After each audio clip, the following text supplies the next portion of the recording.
President Trump signed more executive orders on Thursday, including one that represents a bit of a shift in the Trump administration's theory on tariffs.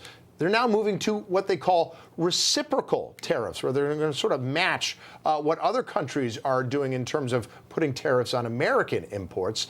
The president says this will improve the economy. The question is, what does it mean for us, the consumers, in terms of prices? So here to talk a little bit more about that and just to get you informed, happy to have back on the show Heath Grossman, a partner at Johnson and Brunetti. He's always coming in to explain sort of high-minded economic concepts to us in a way that's easy to explain. I hope it's high-minded. Yes, and thank you so much. And yeah, a lot of people are still hearing a lot about tariffs, not sure how much they know about them. They might know that they're an import tax, but why don't we just start with the basics? What does that actually mean? Sure. Thanks for having me back, Tim.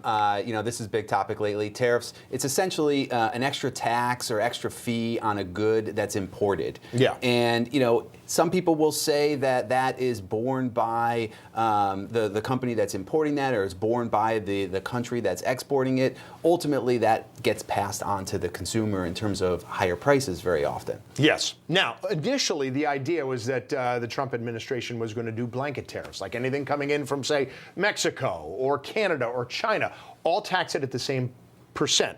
This is different. So now they're going to try to match it. Say, all right, if you're taxing an American import at 10%, we're going to tax stuff coming in from your country at 10%. Is that a more or less optimal outcome for the American consumer, or do we not know? Well, we don't know at this point. I mean, I think tariffs across the board, universally viewed as inflationary and not a good idea. Tariffs can be used a little bit more strategically in certain industries to protect that industry and to protect American jobs, or maybe strategically on certain countries if they're not following fair trade practices with us. So hopefully this could be done in a very surgical and smart way where we can get the most impact out of it possible. It certainly seems like it will be more surgical, because now it might get down to what any particular product is being taxed at, as opposed to just saying everything coming from a certain country.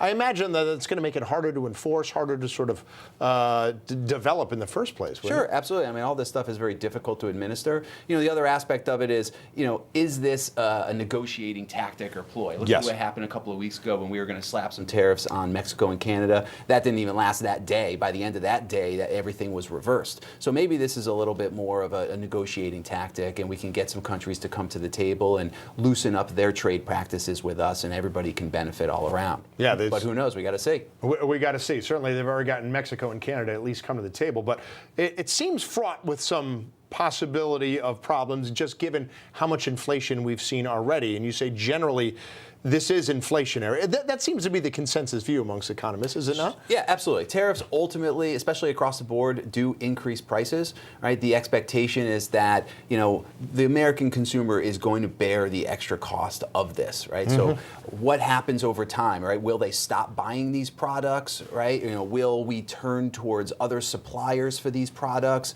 right? Like, we have to see what happens. But very often tariffs can lead to increased prices and increased inflation. Last quick question, though. Could there be a long-term strategy, assuming it's not a negotiating tactic, just to try to get more U.S. self-sufficiency with production, saying, okay, let's make these products in America. Let's buy them from America so we're less dependent on other countries, even if it winds up being more expensive? Sure, absolutely. I mean, that's sort of the theory here, is if it's more expensive to get these products from other countries, maybe that'll return more manufacturing to this country. And we can get these products at a cheaper price from this country and also have more manufacturing jobs in this country, and everybody wins. So that is a little bit of the theory behind it, but it takes a while to ultimately get there, and we got to see what happens. Yeah, I hate to say it, but we got to see what happens. We just don't know what the long-term impacts would be if these tariffs even take effect. Like you said, we thought the blanket ones were, and then all of a sudden, 24 hours later, they weren't. Heath, thank you so much for taking time to break it down for us. We certainly appreciate it. Thanks for having me, Tim. As well as hopefully all of you have as well. So good to see you again. We'll see you again soon.